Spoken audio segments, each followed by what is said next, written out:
Hello my fairy blossoms! Today we're going to talk about how to cure acne. I will also make a video about how to cover acne in a way that looks natural, but today I really want to focus on how to get your skin to actually be clear so that you don't have to deal with all that makeup. One of my goals with this channel is to get you guys as excited about skincare as you are with makeup. I think that skincare and makeup should make a baby together. So before we go any further, obviously I am not a dermatologist, or maybe that's not obvious. Do I look like a doctor? But it is part of my job to stay updated on skincare technology, and it's something I think is very important and that I'm very passionate about. I am a science nerd, I love science, and so I've really tried to hone in on actual studies and things that are proven to work, and hopefully you all can benefit from my countless hours of research. Alright, so in this video I want to sort of explain how acne works and how acne treatments work so that then you can take that information and sort of tailor it to your own situation. In the simplest sense, acne occurs when bacteria gets trapped inside a pore and causes a little infection, which causes inflammation and pus and all sorts of really cute stuff to happen on your face. But now let's talk about some of the different situations that can cause that process to take place. Okay, so first of all, you might just have skin that does not get rid of dead skin cells as easily as it should. So for whatever reason, your body's natural exfoliation process might be a little slow working or have some kinks in it so that you have dead skin cells that can kind of build up and clog a pore. You could have extra oil that's being produced due to hormonal imbalances from pregnancy or diet or stress, and that can cause those dead skin cells to sort of get stuck and clog up even easier. Your skin could be more inflamed, which could make it easier for the pores to trap things, and that could also be a result of hormone imbalances. Diet, exercise, any of those things can cause your body to be more inflamed. And part of the problem that makes acne such a bitch to get rid of is that acne is caused by inflammation and bacteria, and acne causes inflammation and bacteria, so it becomes this super stupid cycle that's very hard to break. So why do some people struggle with acne and some people don't struggle with acne at all? I have a theory which is a little bit ranty, but it's okay because we're in this rant together, and that is that some people's bodies communicate more aggressively than other people's bodies. I came up with this theory when I was pregnant, and I was just like I was the mayor of Puke Town. I vomited for months. My entire pregnancy I threw up. But what I realized a few months in was that if I didn't get a ton of protein, and if I didn't eat something that had protein in it every couple of hours on the dot, if I didn't stay hydrated, if I woke up too early, if I didn't get enough rest, and if I overexerted, I just vomited. But if I did those things, I would feel a lot better. Then I realized that my body was building a human, and so what did it need? It needed protein, the building blocks of life, and it needed nutrients with protein every couple of hours so that it was continuous and I didn't have crazy blood sugar stuff happening. I needed to stay hydrated, I needed to get lots of rest to build that human from nothing. Bodies are crazy. Anyway, I feel like acne, like puking, is a real attention grabber. If you're suffering with acne or if you're vomiting constantly, you're like, what is happening? I need to fix something. So I think that our bodies use that as like a, hey, listen up! You better do something that you're not doing right now. Which really sucks for those of us whose bodies are loud, aggressive communicators, but it's also kind of hopeful because it means that potentially there is a path to getting rid of acne and puking. Okay, so now that I've rambled for a bit, let's talk about how to treat this bitch. There are two main acne treatment ingredients that you see a lot, and those are salicylic acid and benzoyl peroxide. Salicylic acid, or BHA, is an acid that literally eats away the dead skin cells on your face, so it helps to move that natural exfoliation process along more efficiently. It is also oil soluble, so it's capable of penetrating the oil on your face and getting into your pores and exfoliating inside them. That is hugely important. Benzoyl peroxide is sort of the anti-hero of acne treatment. It is the most clinically effective acne bacteria killing agent available at this time. Basically, it kills acne bacteria, which is great. But it's also a little bit like a nuke for your face. It tends to be very drying, it can be irritating, it also bleaches fabric like nobody's business. So say RIP to your cute pillowcases, and get ready for some potential side effects as you start the benzoyl peroxide process. Also, side rant, I should probably mention, I'm not going to talk about retinoids and Accutane and those sorts of things in this video. Those are the more kind of extreme options you can take if you're really struggling and need to see a dermatologist. I'm going to focus on more of the over-the-counter stuff you can do at home. So anyway, benzoyl peroxide can be frustrating to use, especially initially. When you first start using it, your skin tends to get very dry and flaky and irritated. The good news is typically as you continue to use it, your skin will get used to it and it will stop being dry and flaky and irritating and it will just kill the acne, but get ready ready for kind of a shitty time period while you're waiting for that to take place. Okay, so now I'm going to talk you through some of the specific things that you can do to help improve your acne, and then I'm going to go into my actual routine. First of all, this seems obvious, but clean your face. You need to clean your face morning and night, and that means using not only a gentle cleanser to remove, the bacteria from your pillow and the oil you've accumulated during the night, but it also means at night, if you've worn makeup, you need to use a makeup remover first. It's called double cleansing, and you really need to do it because most facial cleansers just do not get all that crap off in one swoop. When it comes to cleansers, I do recommend using just a gentle water-soluble cleanser that's not going to be really stripping or drying. I really want to get it out of people's heads that you need to remove all this oil from your face because it really exacerbates the issue because then you're out of balance. So all of this is kind of geared towards trying to restore balance to your face. All right, you also need to hydrate your face. After you wash it, you need to moisturize. In the morning, your moisturizer should have SPF, or you should put SPF on.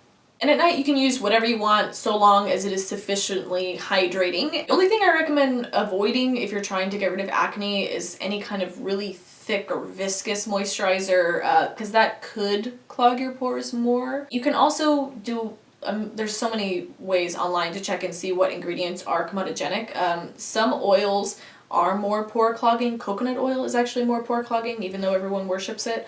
But there's a lot of oils and moisturizers that will do you no harm, and the moisture will help your body to stay more balanced and not overproduce oil. Okay, moving on. Exfoliation. You gotta get those dead skin cells and all that crap off your face. I think salicylic acid is an extremely effective way to do that. Alright, and as I mentioned, you can use an antibacterial product like benzoyl peroxide to kill those suckers. Okay, the next few things you can do are more internal, but they do have a big impact on your skin. You can clean up your diet.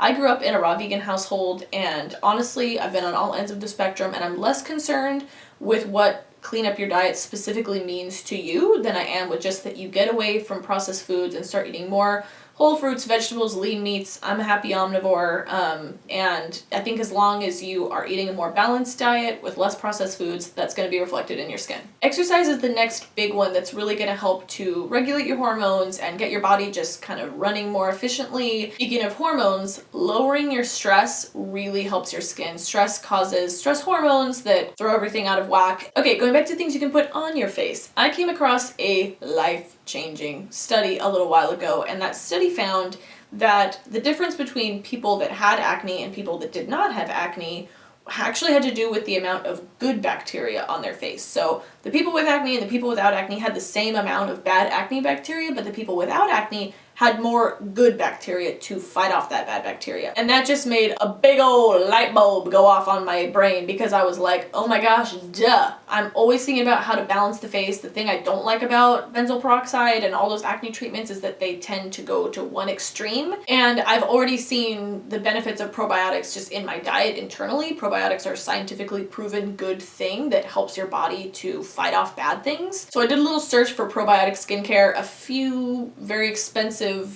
brands popped up.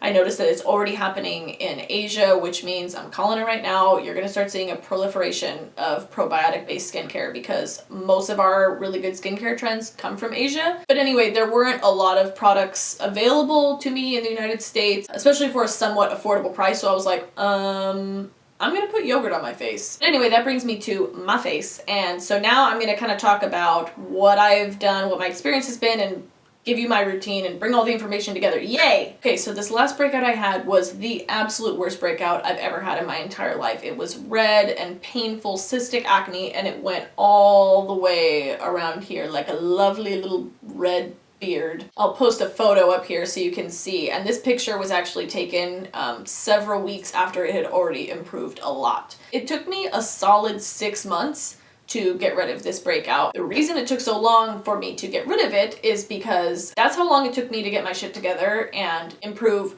not just my daily skincare steps, but also my diet and exercise and stress levels, and also come to terms with just a lot of the really high stress things that I was going through. Anyway, it really took everything to get rid of this breakout. It was extremely stubborn. All right, so my routine. I am going to talk about the products that I use and why I like them specifically, but you use whatever makes your heart happy. So first thing in the morning, I wash my face with Cetaphil Gentle Skin Cleanser. I swear I've used every facial cleanser, and this one is just my absolute absolute favorite. I've even tried the CeraVe one that's similar. I just have extremely sensitive skin, and this does not irritate it at all. It cleans my face and doesn't do anything else, and that's what I'm looking for. I like that it is fragrance free, that it's not super sudsy and stripping. I like it. After I rinse off the Cetaphil, I just dab the moisture down a bit, and then I put yogurt on my face and I leave it on for several minutes, and then I just rinse it off. I'm not exact about it. I use the Chobani Greek yogurt with the full fat whole milk. You want to use something that has no added sugar, so plain and full fat. And honestly, this was one of the keys to my face starting to improve, because with everything that I was doing, it still just wasn't clicking, and then I started using yogurt and things got better within a couple of days, and then just kept getting better until it was gone. I really think it has to do with probiotic skincare, and that's going to be the next big thing. After I rinse that off, I don't wash my face again. I let the probiotics kind of sit, so I just like lightly rinse it off and dab my face. I don't try to remove everything. I want the probiotics on my face. Then I use my just holy grail moisturizer, which is the Kiss My Face sunscreen. This stuff is amazing. It's one of the only SPF moisturizers I have found that does not irritate my super uber sensitive skin. It also has a nice blend of antioxidants. I feel like there's no excuse for skincare not having antioxidants anymore. It absorbs easily. It doesn't cause a white cast in photography. It's just like, I love it. I love it so much. And that's it for the morning. At night, I remove my makeup using a micellar water. I've been using this one. I don't like it as much as Bioderma, but I'm cheap and it works almost as well, if I'm being honest, but it's not as good. Also, I hope this doesn't get me like fired from the makeup YouTube community, but I don't like makeup wipes. They seem like crazy wasteful to me. Yeah, and they're just like, they're expensive and wasteful, and I don't think they do as good of a job. So on my serger, I like just made little washcloth-y things, and they work way better, and I just saturate the cloth with micellar water and use that to remove my makeup, and it works so well. So anyway, after I take off my makeup, I use the Cetaphil again to wash my face. Hi friend. And then I use the Paula's Choice Skin Perfecting 2% BHA liquid. This is another game-changing product for me. This is what cured my acne a few years ago, just all on its lonesome, because it wasn't as bad of a breakout. It works so well. Again, not irritating. It has some nice calming ingredients in it. It's lightweight. It doesn't disrupt the other things I'm doing. And it just makes my skin so smooth and so clear. My sister is using it now too, and she ran out and she was like, oh my gosh, I forgot how much that was doing for my skin until I ran out for a few days. But it's just fantastic. So great. After that, I moisturize with the CeraVe PM moisturizer. Love this stuff. It's nice and lightweight, so it's great for people with acne, but it is totally moisturizing, and it's full of skin goodies like ceramides and niacinamide and hyaluronic acid. It's fragrance free, so it's non-irritating. It's just a very well formulated product, and it's affordable. That's cool. Cannot recommend it highly enough. Last but not least, I use the Paula's Choice Clear Daily Skin Clearing Treatment 2.5% Benzoyl Peroxide Blemish Prone Skin Regular Strength. This is my favorite benzoyl peroxide product because studies have shown that you don't need a high percentage of benzoyl peroxide for it to be effective, and that can actually be more irritating. But a lot of the time, for marketing purposes, they're like 10% benzoyl peroxide. So I like that this is only 2.5% because it works really well, but it limits the amount of irritation. I did have flaking and irritation and misery for several days when I first started using it, but since then I put it on like half my face, and it does absolutely nothing but good. And that's it. Once my skin is more in the clear of clearness, I will start reintegrating some of the antioxidant serums and different products that I like to use. But right now I've just been keeping it super simple to get rid of all the craziness that was going on. But yeah, so hopefully this was all helpful. I also hope that you enjoyed this 500 million hour long video and that someone can benefit from it. Acne blows. It is so awful, and it makes you feel terrible. And if I can help anybody get rid of their acne, then I'm going to try to do that. So anyway, thank you so much for watching. If you've stuck through to the end, good job, friend. Don't forget to like this video and comment on it and subscribe to my channel and follow me on Snapchat, Instagram, and Twitter at Kiki G Makeup. Oh, and you can also buy my book that I wrote. It's available on Amazon. It's called How the Hell to Wear Makeup, and it's pretty badass. 5-star reviews. What? Who said that? Me. I said it. All right. I'll see you fools in a couple of days. Bye. Finger guns. Pew, pew, pew. I regret that.